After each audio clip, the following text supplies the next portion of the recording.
Bonjour Madame Rouquet. J'appelais pour prendre de vos nouvelles. Comment allez-vous? Bien, écoutez, il ne me reste plus qu'à vous souhaiter une excellente journée.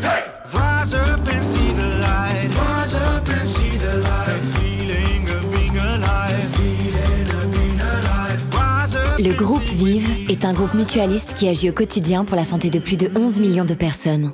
Groupe Vive, entrepreneurs du mieux vivre.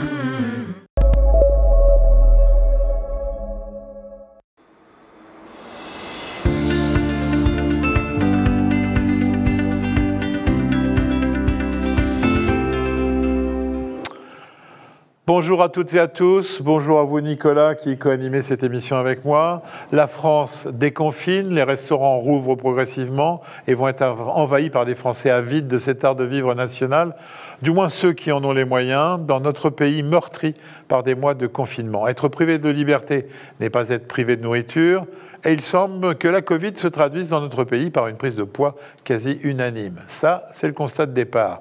Restent des solutions, j'allais dire autant qu'il y a de candidats, mais attention, avant de voir refleurir dans les gazettes les inévitables pages de régime, tout aussi inévitable que le yo-yo de la courbe de poids qu'il suscite, il faut surtout utiliser la diététique comme une arme essentielle. Toutefois, il n'y a plus de diététique universelle, comme on avait l'habitude de nous l'enseigner, mais des recommandations précises selon que l'on est atteint de maladies thyroïdiennes, d'obésité ou de diabète.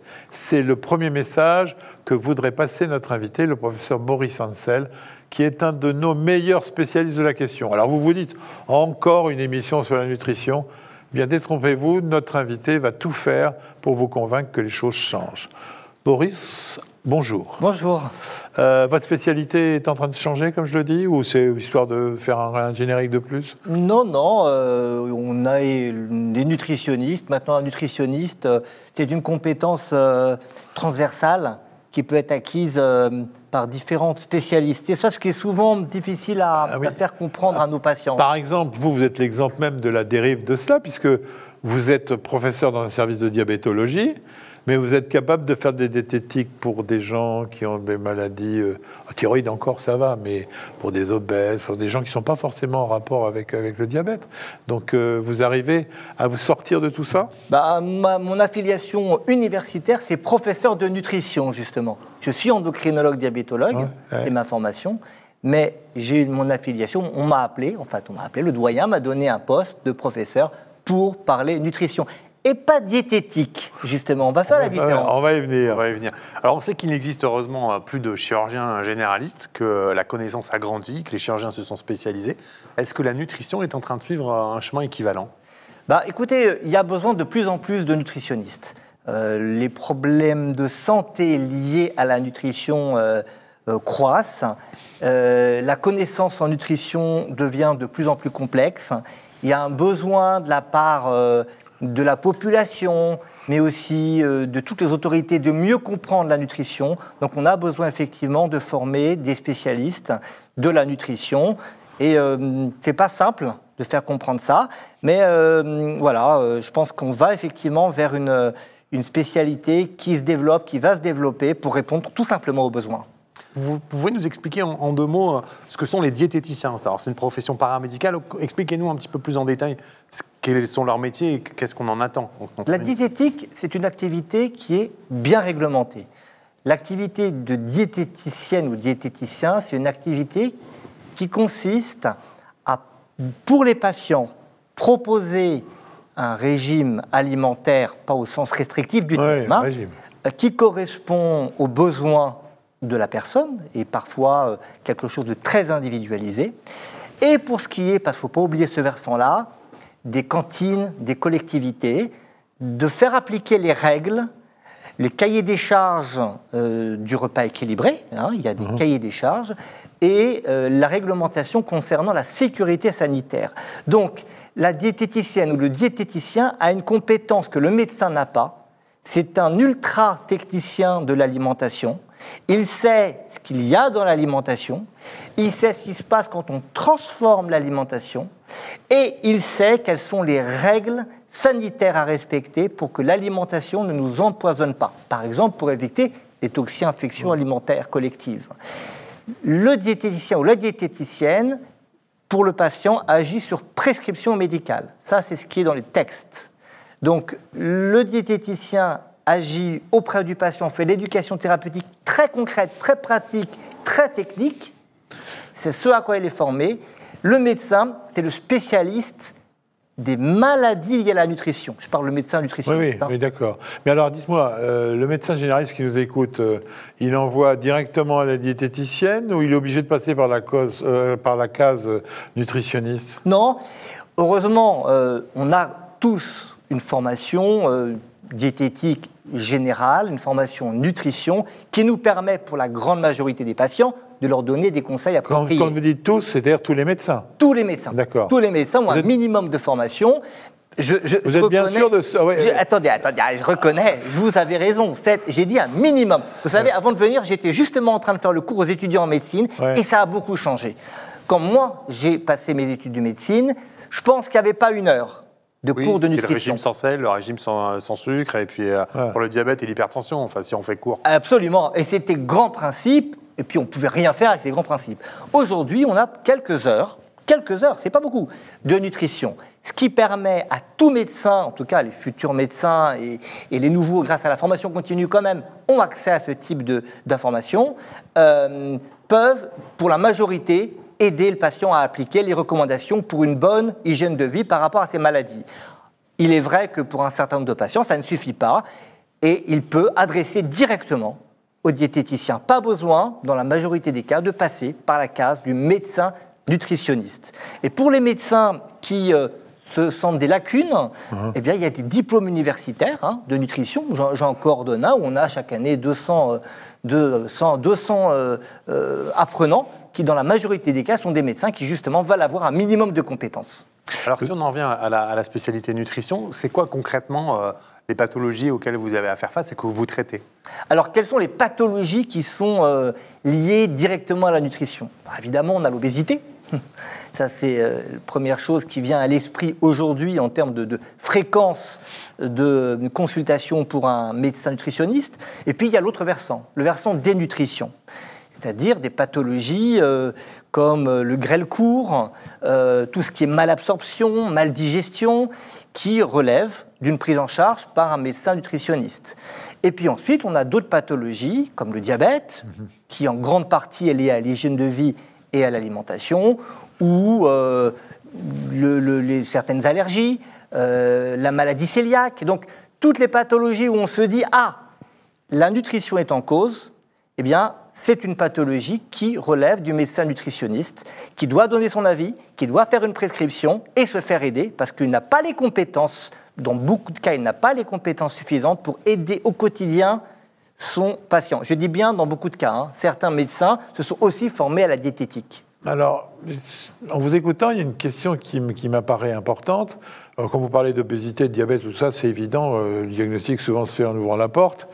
Est-ce qu'il y a des pathologies où on risque de ne pas penser à la diététique et où c'est fondamental? Oui, et une que je voudrais mentionner, c'est le cancer.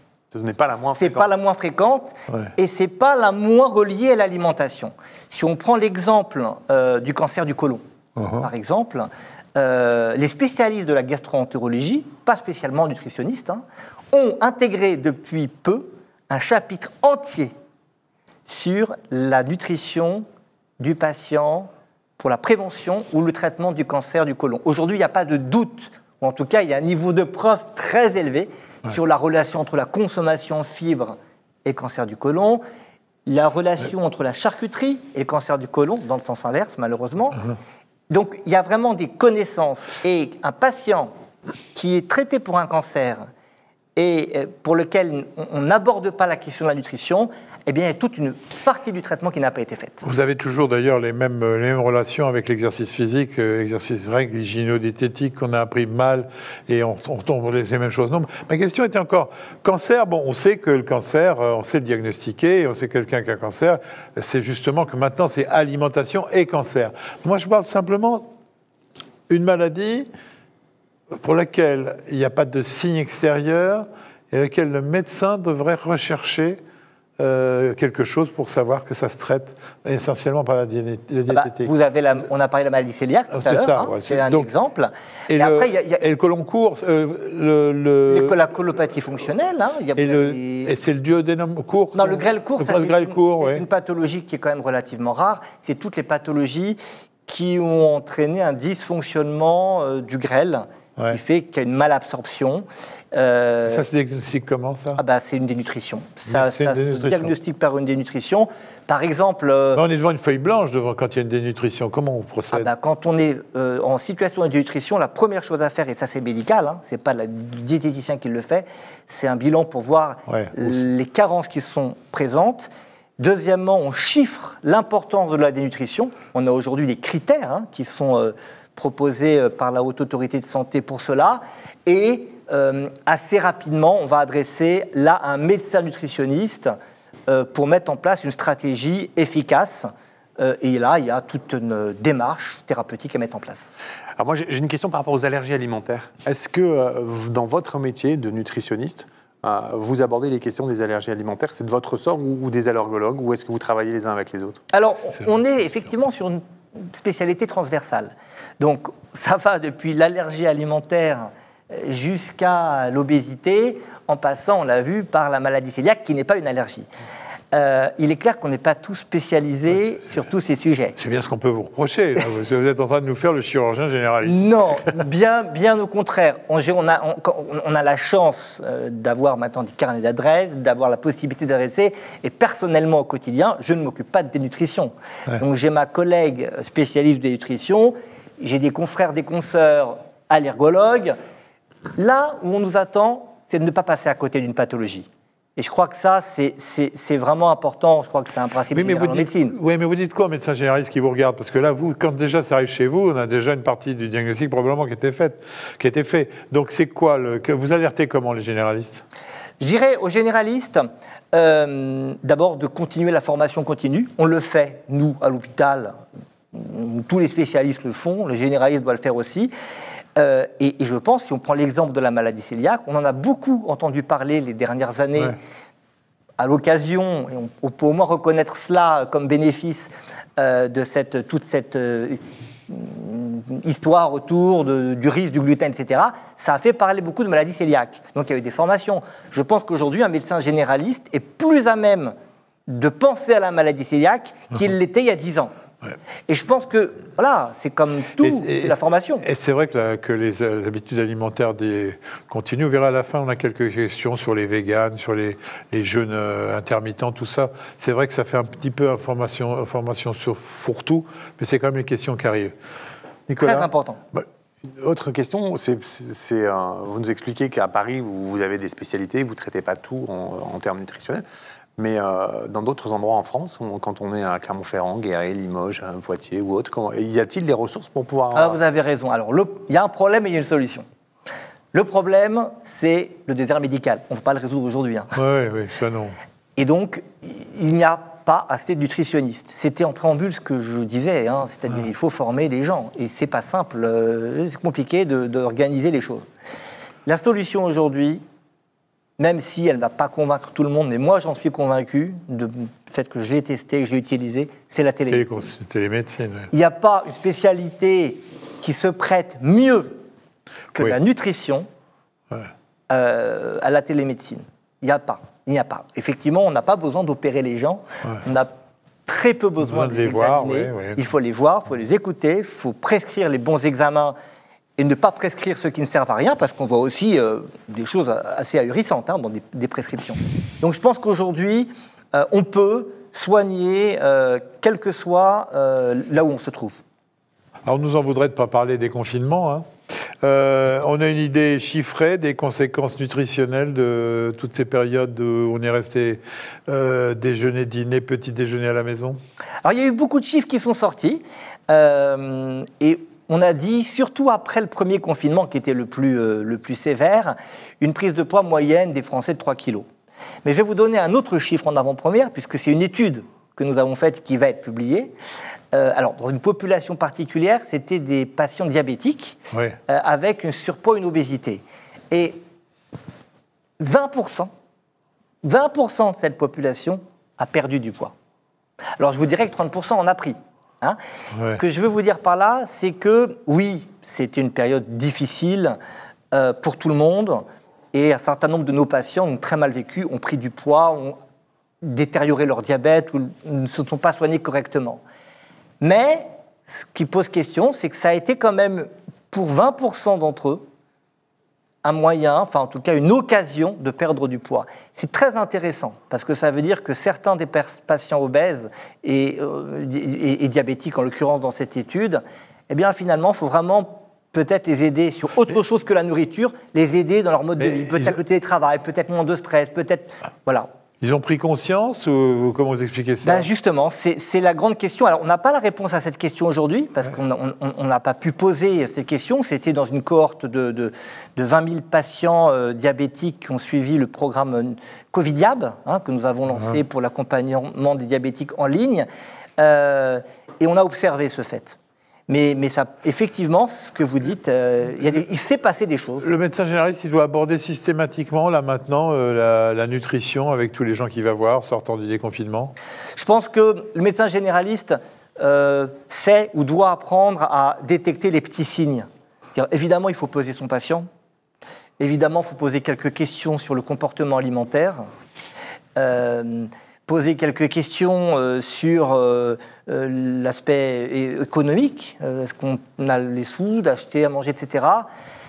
Voilà, idéalement, il faut le faire. Mais vous allez me dire, et vous avez raison, il manque du temps. Il manque de temps. Enfin, c'est quelque chose qui ne prend pas trop de temps de se renseigner un peu de temps en temps, parler avec ses malades. Mais enfin bon, c'est un autre débat. Alors, il y a un outil de santé publique qui a fait grand bruit et qui a fait polémique au moment de sa mise en place, qui était celui du Nutri-Score.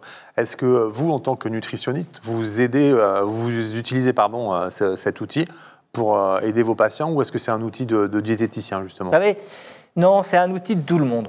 C'est un outil des médecins, c'est un outil des diététiciens, c'est un outil des autorités de santé, ça doit être un outil de la télévision, un outil des médias, un outil de votre média ici. Ce Nutri-Score, il a été critiqué parce qu'il ne résume pas tout.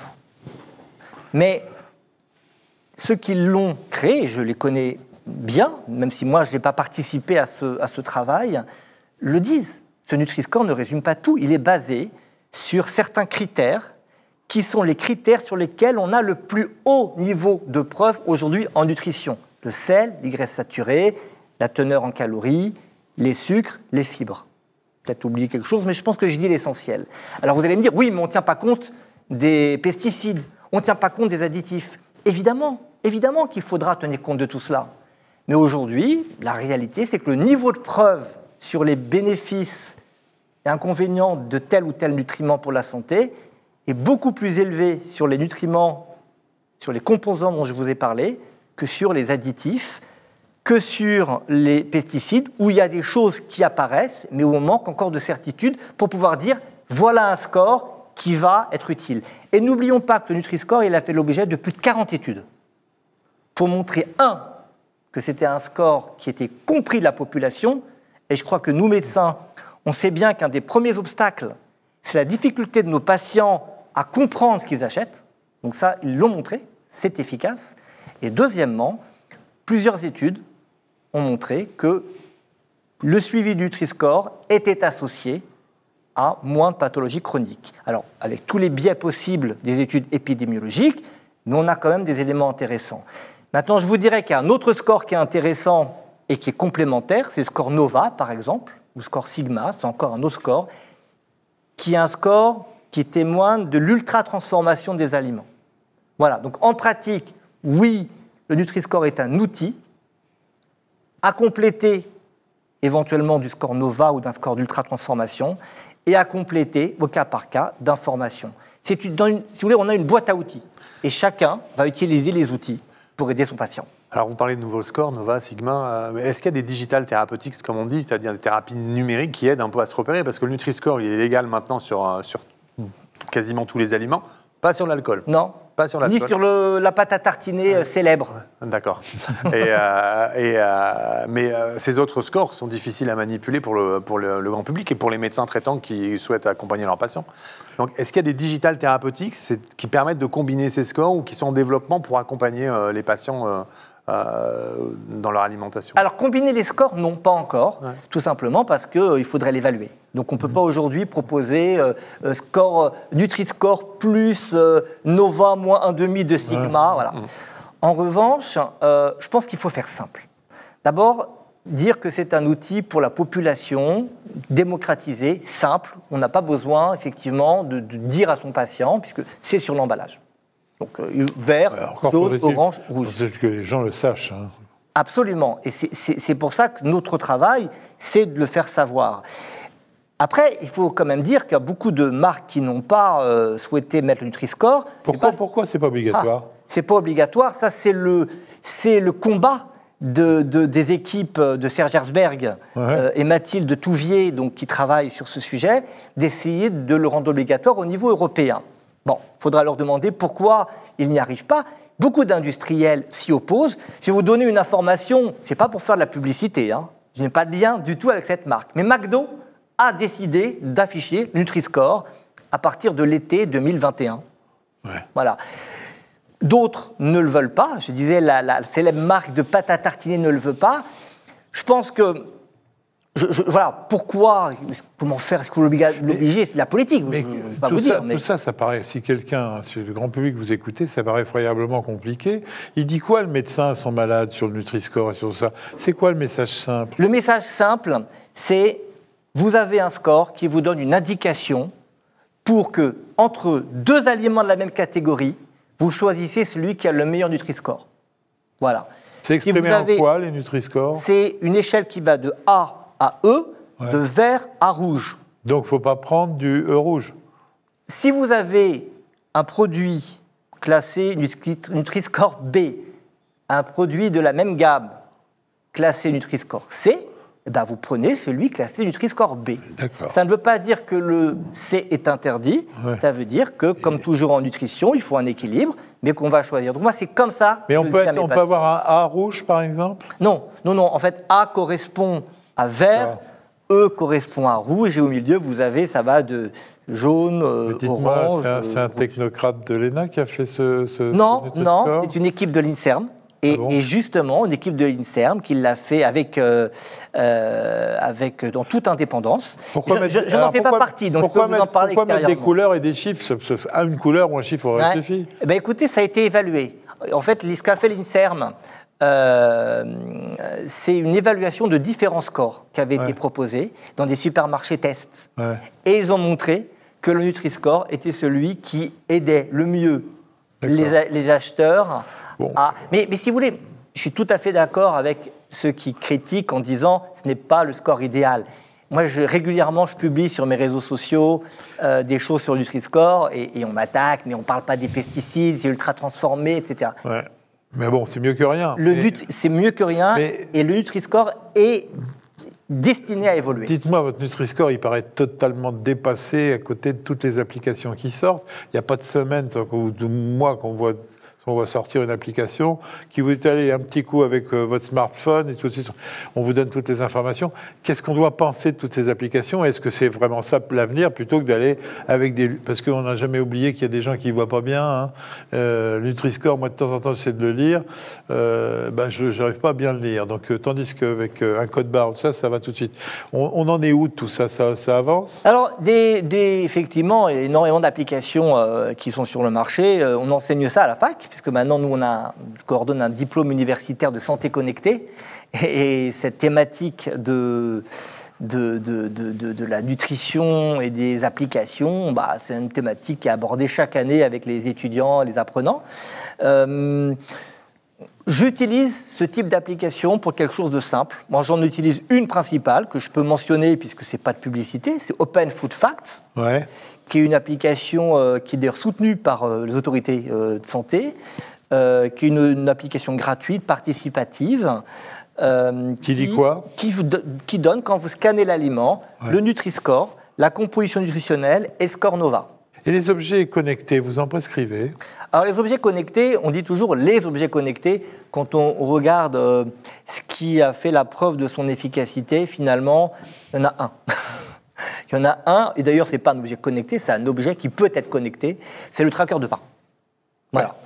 c'est le tracker de pas qui vous dit combien de pas vous avez fait dans la journée. On appelait ça un podomètre. Ouais. Aujourd'hui, on appelle ça plutôt... Vous êtes un peu dépassé quand même avec votre podomètre. Il y a aujourd'hui des montres, alors, moi j'en ai une, je ne fais pas de pub, qui me donne bien plus, qui va bien au-delà du podomètre. Mais ça ne sert à rien. C'est ça ce que je vous dis. Oh, alors là, attendez, vous n'êtes pas cardiologue. Hein.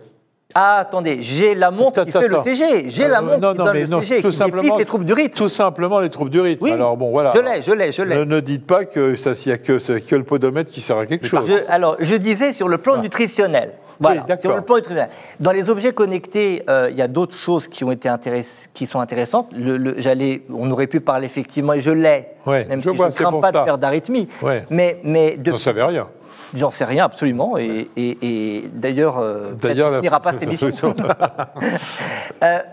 Non, sur le plan nutritionnel, pour moi, il y a un outil qui est utile, et qui a montré une efficacité, c'est donc le tracker de pas. Il a été montré, et ça fait déjà... Oui, mais ça sort de la nutrition. Ah bah, aujourd'hui, la nutrition englobe l'activité physique. Ok, d'accord. Ça, c'est un chapitre qu'on pourra ouvrir avec plaisir. Sur les objets connectés, il y en a un qui a été admis au remboursement après évaluation, c'est sur le cancer du poumon et la prédiction des récidives versus scanner. Est-ce qu'il y a des travaux équivalents qui sont en train de sortir en nutrition? Alors, puisque ça se prête à la télémédecine et à la prédiction. Vous avez raison. Aujourd'hui, il y a un outil, il y a une application, c'est cette application de dépistage des récidives de cancer. Et il y a une autre chose de l'HAS, dans le cadre du diabète, qui a un accord de remboursement. En nutrition, non. Aujourd'hui, on n'a pas. Moi, je coordonne un essai clinique dans le cadre d'un PHRC, programme de recherche clinique, donc c'est le ministère de la Santé, un essai clinique qui teste une solution d'accompagnement du coaching nutritionnel. On espère démontrer son efficacité. On aura les résultats dans 1 an et demi, 2 ans, puisque l'essai démarre, avec des médecins généralistes d'ailleurs de toute la France. Et ce qu'on a voulu, c'est inclure des patients, non pas des patients d'hôpital parisien, mais des patients un peu partout, des aires médicaux. Et donc, on espère que ce type d'outil peut être utile. Donc, ce qui a été montré, c'est que le coaching nutritionnel avec des appels téléphoniques, en tout cas, ça fonctionne pour perdre du poids. Mais des applications autonomes ou quasi autonomes, aujourd'hui, malheureusement, on n'a pas de données qui permettent de dire qu'on a l'équivalent d'une application pour la prévention ou le dépistage des récidives de cancer. Vous avez déjà expliqué que les médecins généralistes devaient faire de la formation et que le déficit de formation était toujours aussi flagrant. Cette émission aussi s'intéresse au personnel de santé, les infirmières. Même problème, même manque de formation? Oui, mais les diplômes sont ouverts justement à tout ce personnel. Dans le diplôme que je coordonne, j'ai 50% d'inscrits médecins et 50% d'inscrits non médecins. Et je précise toujours, on n'est pas là pour former des nutritionnistes qui vont inscrire coach en nutrition. Ça, on se bat contre ça, c'est illégal. En revanche, on forme des gens qui, quand on parle nutrition, savent de quoi il s'agit et peuvent donner quelques conseils. Des infirmières, des sages-femmes, des kinés, des éducateurs médico-sportifs. Ça donne quoi votre diplôme? Un morceau de papier qu'on peut mettre, quelque chose à mettre sur sa plaque, c'est officiellement quoi? C'est un diplôme universitaire délivré par Université de Paris. Oui. Qui s'appelle diététique et nutrition clinique et thérapeutique. Ça ne remplace pas le diplôme de diététicien. Et en combien de temps ça se fait? C'est 1 an, c'est une centaine d'heures. D'accord. Et on a vu c'est aussi un effet secondaire du confinement, mais qui est très informatif, on a doublé le nombre d'inscrits quand c'était en distanciel, parce que finalement, les gens qui s'inscrivent sont des professionnels qui travaillent déjà, une formation en distanciel est adaptée pour ce domaine de la nutrition. Alors, la nutrition et l'alimentation sont connotées d'un point de vue culturel, sont très liées aux cultures et donc à la manière de l'envisager. Est-ce que vous avez des relations avec des psychologues, des psychiatres, parce qu'il y a une composante psychologique qui est importante dans la manière de se nourrir, qui fait référence à la culture d'ailleurs à certains égards? On ne peut pas prendre en charge une personne obèse sans une vision multidisciplinaire. C'est pour ça que la diététique, c'est un élément du traitement. Alors maintenant, il y a des diététiciens qui se forment à l'approche comportementale. Mais à l'origine, la diététique, c'est, on applique une prescription médicale avec tout le savoir que l'on a acquis autour de l'alimentation. Maintenant, toute l'approche comportementale, elle est fondamentale. Et moi, la première question que je pose à mes patients, c'est pas qu'est-ce que vous mangez matin, midi et soir. Ça, je connais la réponse. Hein.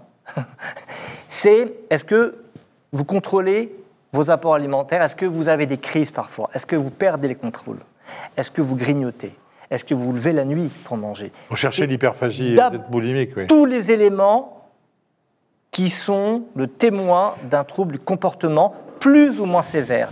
Dans la grande majorité des cas, je parle de patients hospitaliers qui sont déjà passés par des cases de médecine générale ou de médecine de ville. La majorité des patients ont un trouble plus ou moins important.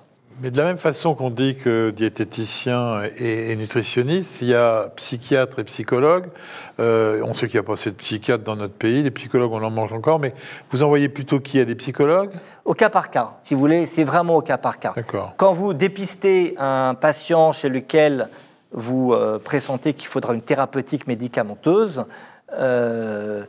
bon, je prends un exemple concret, quitte à ce qu'on me tape dessus en me disant qu'un psychologue peut aussi gérer cela, mais un patient qui a des troubles anxieux généralisés. Voilà. J'ai encore vu, il n'y a pas très longtemps, une patiente qui vomit le matin, qui traîne de médecin en médecin. Elle a un trouble anxieux généralisé, bon, qui se révèle par ses manifestations physiques et pas par « j'ai peur ». Je l'ai adressé à un psychiatre. Bien pour sûr. traiter déjà, il y a des traitements très Je ne sais pas ce qu'elle efficaces. arrivait faire chez vous, d'ailleurs, si elle avait juste des Ah, mais elle est arrivée parce qu'elle avait un problème nutritionnel, entre guillemets. C'était le fait de vomir, l'alimentation, elle vomissait, et elle avait un excès de poids. Donc, les patients arrivent chez nous... Non, mais là, je vais dire, c'est un peu facile. Effectivement, tous, on aurait eu le même réflexe que vous. Mais en règle générale, vous adressez, vous envoyez très vite un psychologue, ou vraiment, c'est parce que... Enfin, c'est pas une prescription systématique. Non, je crois qu'il faut faire la distinction, enfin moi je fais cette distinction entre une pathologie anxio-dépressive pour laquelle j'adresse un médecin et une situation où une personne a besoin de parler et pour laquelle on a besoin de démêler des nœuds parfois pas très compliqués, hein, en réalité. Et là, effectivement, un psychologue est tout à fait adapté en première intention. Bon, on n'a plus que 7 minutes. On va passer sur les mots à la mode. Hein. On va essayer de terminer sans rentrer trop dans le détail, mais au moins pour que les gens qui nous écoutent, nos médecins, entendent parler de ça, c'est vrai. Chirurgie bariatrique, pour qui? Chirurgie bariatrique, je vais vous dire quelque chose qui n'est pas politiquement correct. Allez-y. Généralement, vous lisez, la chirurgie bariatrique est indiquée en cas d'échec des prises en charge hygiéno-diététiques. Moi, je ne dis pas ça. Je dis en cas de réussite.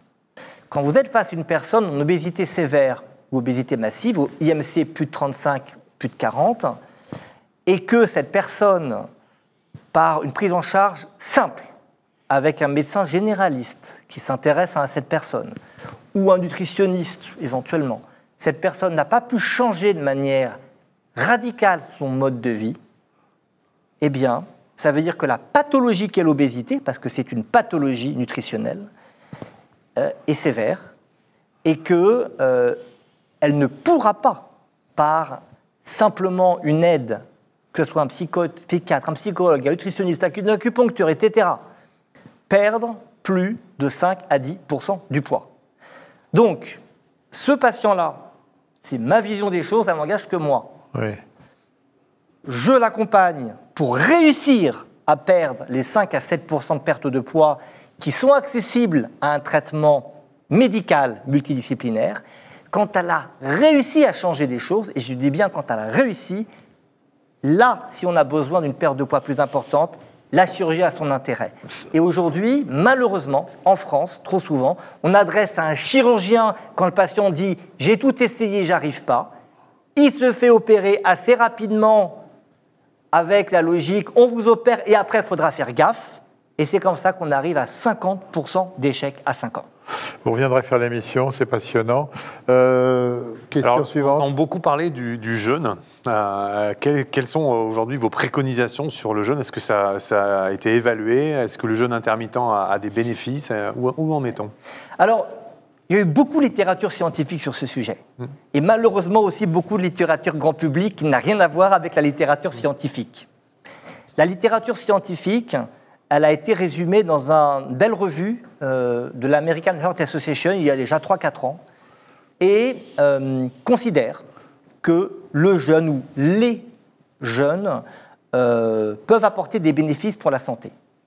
Alors, on parle plutôt du jeûne intermittent dans lequel on saute le repas du matin ou le repas du soir, c'est-à-dire finalement on reste un peu plus longtemps à jeun que ce qu'on a l'habitude avec nos 3 repas et des collations, mais possiblement, ça serait la même chose 1 jour sur 2. Donc il y a des bénéfices qui sont présumés. Ce qui fait qu'un patient qui souhaite jeûner pour sa santé sur le long terme, je n'ai aucune raison de lui interdire et je peux lui dire que c'est bien. Deuxièmement, il y a eu des études, notamment le professeur Ravussin, qui est un expert de la restriction calorique et du jeûne, qui a testé la restriction calorique d'une part, le jeûne d'autre part 1 jour sur 2, et qui a montré également des bénéfices sur un certain nombre de paramètres cliniques et biologiques. Donc on n'a pas la preuve aujourd'hui que le jeûne réduit la survenue des maladies à long terme et augmente l'espérance de vie, mais on a de bonnes chances de penser que ce soit le cas. Alors en pratique, quelqu'un qui veut avoir comme mode de vie, un mode de vie où il mange moins en jeûnant de temps en temps, moi j'y suis favorable. En tout cas, je ne vais jamais le contre-indiquer. Je mets de côté les jeûnes, les cures, une semaine à la montagne, où là je ne veux pas en parler parce que je pense qu'on entre souvent dans des dérives qui ne sont pas du ressort de Généralement, c'est des gens très riches, hein, donc ils sont... Oui, il y a beaucoup de gens très riches aussi. Oui, il y a beaucoup de gens très riches qui en font une grosse promotion. Bon, écoutez, moi j'ai toujours regardé ça, et j'ai toujours le prix qui m'a fait recruler, mais bon... c'est donc... Ce sont des jeûnes plutôt, vous dites, on saute un repas ou Le principe, c'est de réduire les apports caloriques et d'avoir plus de périodes à jeun. Le problème aujourd'hui, on pense en tout cas... Dans quelle proportion ? Alors, si on parle un jour complet ou c'est un repas qu'on saute ? Il y a plusieurs méthodes différentes. Hein. Si on parlait de restriction calorique, ce n'est pas le jeûne, c'est une réduction des calories d'à peu près 25% qui a été évaluée. Si on parle de jeûne, ce sont essentiellement des jeûnes soit intermittents où on saute un repas, soit intermittents où on jeûne 1 jour sur 2. Et dans le jour où on ne jeûne pas, il y a plusieurs variantes. Il y a des variantes où on jeûne complètement, c'est les jeûnes hydriques, et puis le jeûne où vous réduisez les apports à 800 ou 1000 calories. Alors, les sujets sont tellement nombreux en nutrition que je vous annonce qu'on va sortir une série à partir du mois de septembre. On va faire une série d'émissions sur la diététique et la nutrition, et donc il est bien évident que vous serez un de nos partenaires. Je voulais juste vous poser un dernier mot. Vous avez 1 minute pour nous dire ce que vous pensez des véganes, parce que les médecins nous disent qu'est-ce qu'on doit dire à tous ces gens qui nous parlent de véganes. Alors, il y a 2 questions. Il y a les personnes et il y a le régime alimentaire. Parlons du régime alimentaire. Le régime alimentaire 100% végétal, donc c'est végétalien. Vegan, c'est autre chose, hein, c'est un mode de vie général, au-delà même de ce qu'on mange. Eh bien, on peut vivre en bonne santé tout en mangeant 100% végétal. Mais là, je dirais, il faut consulter, à la demande de votre médecin, à la demande du médecin, un diététicien, une diététicienne, parce qu'on peut être carencé. Mais il n'y a pas de contre-indication médicale, sauf peut-être des choses auxquelles je ne pense pas tout de suite, mais à avoir une alimentation 100% végétale, en tout cas à l'âge adulte. Concernant les actions des personnes véganes, ça c'est une autre histoire. Et moi, ce que je déplore, c'est y a des dérives, on se fait attaquer, on se fait attaquer, vous comme moi certainement.